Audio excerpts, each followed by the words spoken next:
Welcome to Politipeeps. I'm your host, Edward Hofer, and today we are joined by Mike Norton. Welcome, Mike. Thank you. It's a pleasure to be here. So you have a reputation online of marching to the beat of your own drum. And I have to assume that that's how you got to where you are in your career. Yes. And I must say, you found a very, very envious niche where you have a lot of freedom and you can express yourself in many ways. How did you develop that career? How did it happen? From the depths of poverty itself. I've been homeless 3 times in my life, once by my own decision. I was heavily abused as a kid, locked in closets, punished for very just draconian punishments altogether. I was hospitalized for malnourishment twice. And overall, it came from, counterintuitively, being locked in closets. When you're placed in that kind of solitary confinement, and it's not necessarily, perhaps it wasn't the closet. It was at one point, but there were also times where I wasn't locked in a closet, but I was extremely punished and secured to my room. I had nothing but my imagination.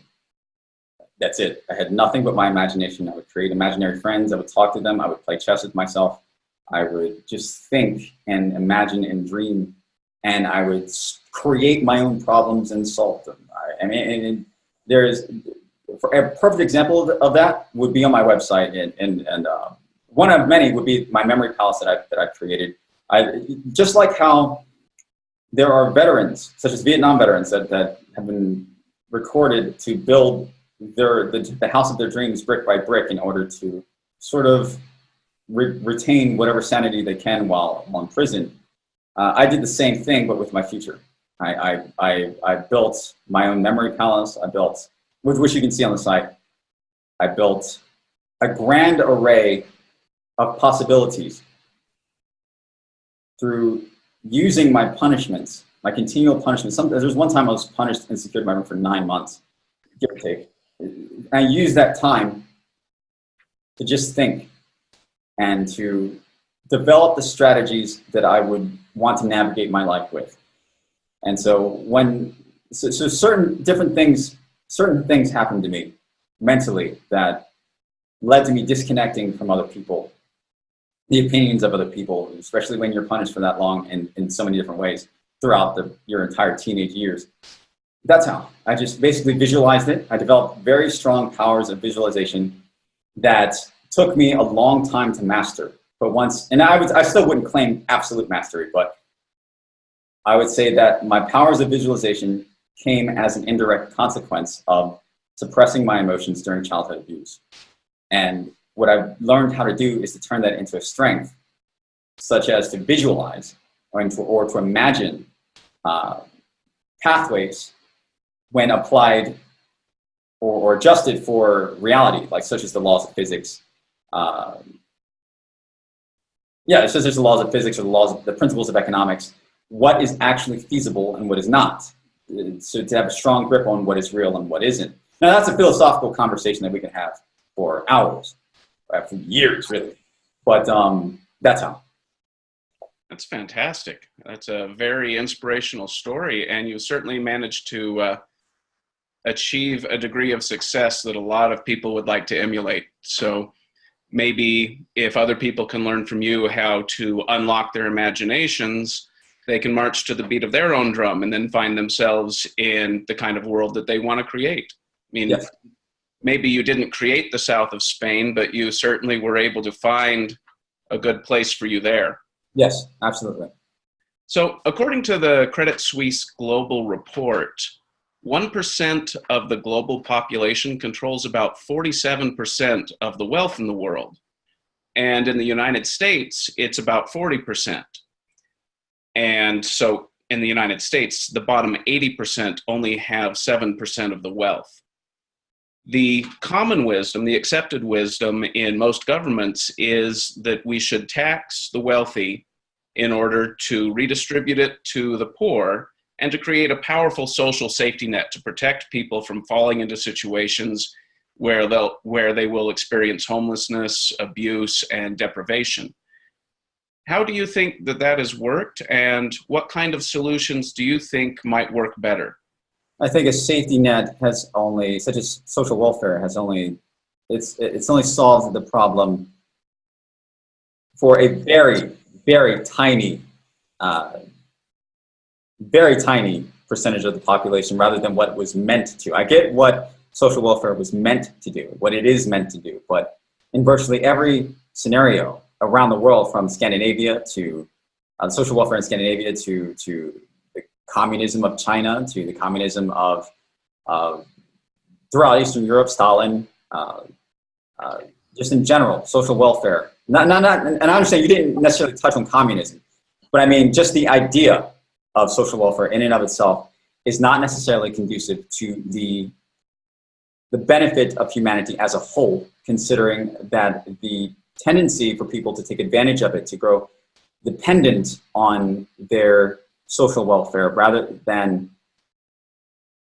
allowing the pressure of their survival to actually be counterintuitively turned into a strength and to be turned into fuel. No, you don't want to go homeless. So yes, work. So yes, come up with a great entrepreneurial idea that not only puts money in your bank account and gives you the personal freedom to provide for your kids in whatever way you see fit, but also makes the world a better place through the power of entrepreneurship. So I do not support progressive taxing of the wealthy. I don't envy billionaires simply because they are billionaires, because 65% of billionaires are self-made to begin with, at least in this day and age. So I just can't bring myself to share in the common opinion that simply taxing the rich is going to solve anyone's problem. In fact, if you tax the rich too much, they'll just leave. And they'll just leave the country. They'll come up with ways to avoid the laws. They have since the dawn of recorded history. So I think that minimizing taxes altogether as much as possible, ideally eradicating them altogether, but with consideration for the fact that that kind of a system is not realistically going to sustain itself for long, with regard to the majority of people who would vote against it. No, I don't agree with that at all. I don't agree with taxing the rich. I think that is a Band-Aid on a bullet wound. And I think that the actual solution would be to incentivize the inner drive that has made Western civilization what it is. And that is personal responsibility, entrepreneurship, and how entrepreneurship solves problems throughout society. Yeah, many people believe that the wealthy are only wealthy because they're exploiting the workers. How would you respond to that? Do you agree with that, or do you think it's a different answer?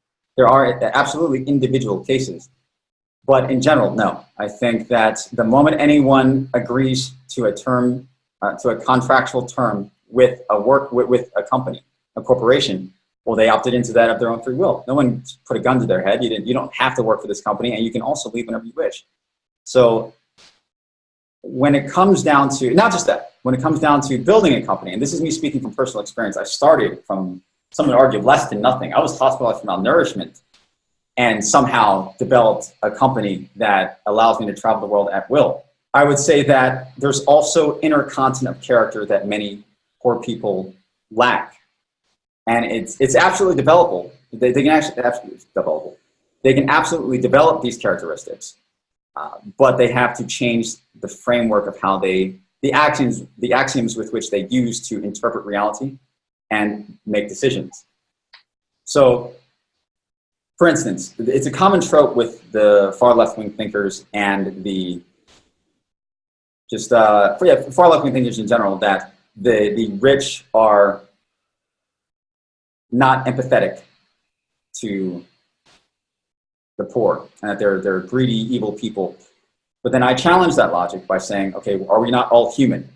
Yes? Okay, so we're all human, and if you disagree, then that's dehumanization, which means that you're dehumanizing the rich, which means that you're actually committing the same, not you specifically, I'm just saying you in general, which means that the poor is actually committing the very crimes, the very moral crimes that they rant and rave against, the far leftists at least.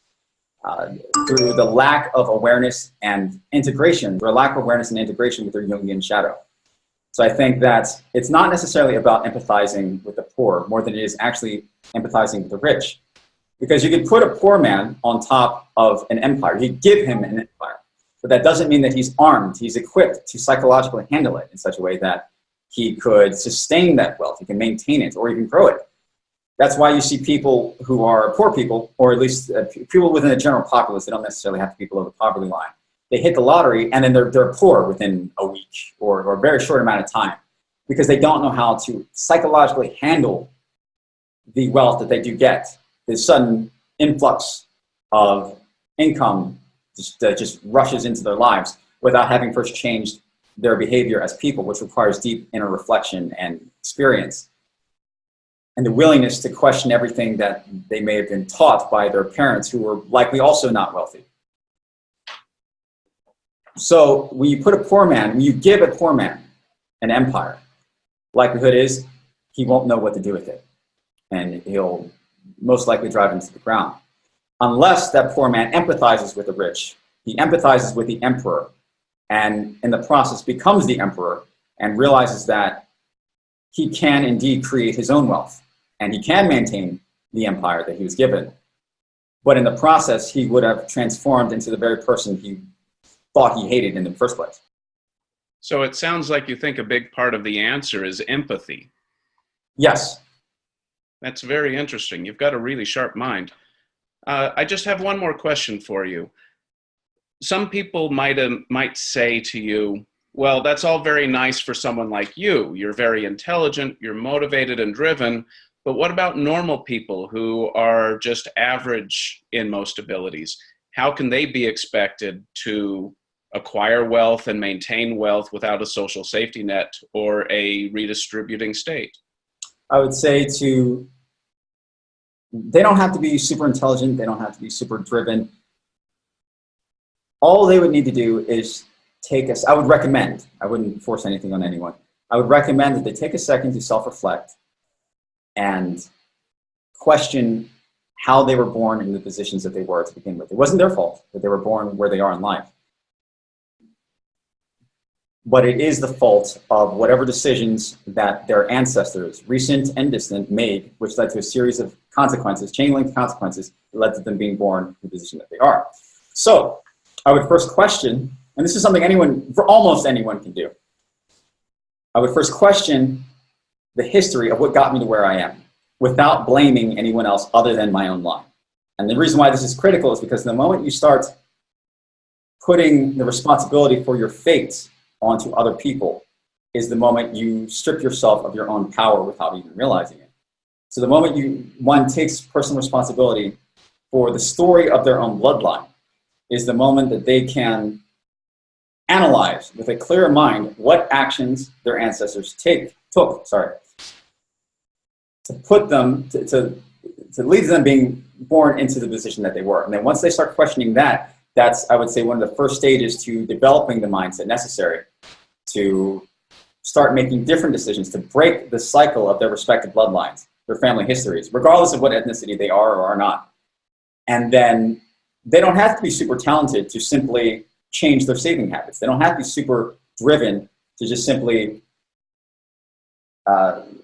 maybe work an extra hour or to consult someone who is super driven, to perhaps hire a consultant that can help them with their business strategy and give them advice when they don't know what to do and they need a little extra help, right? So there are lots of different ways that they could handle that. They don't have to be super talented or super anything, really.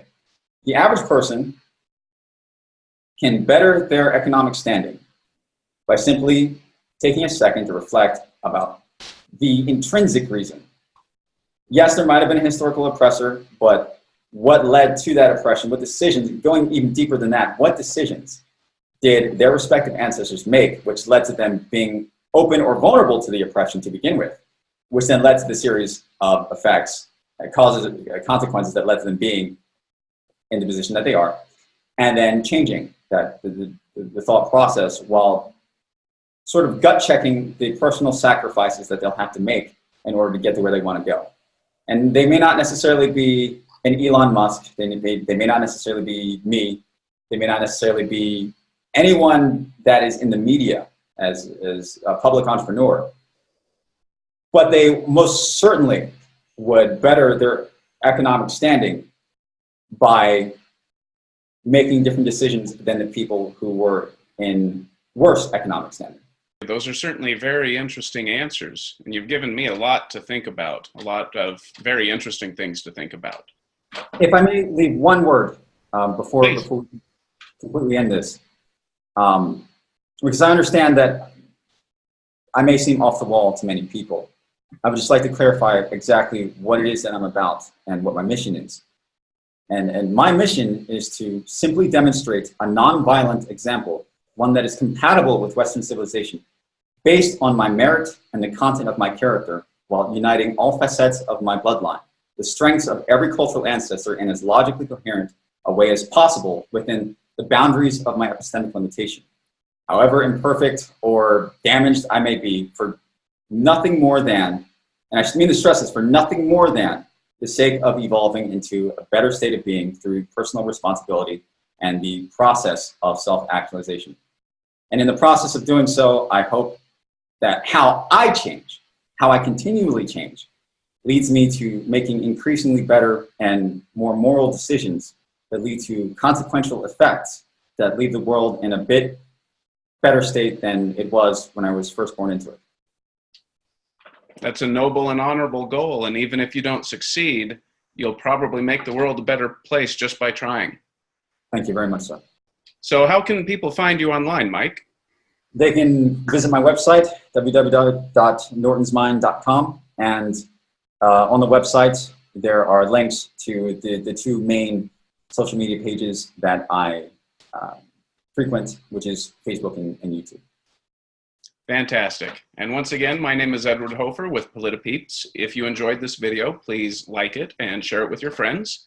And if you haven't already, subscribe and ring the bell to receive notifications.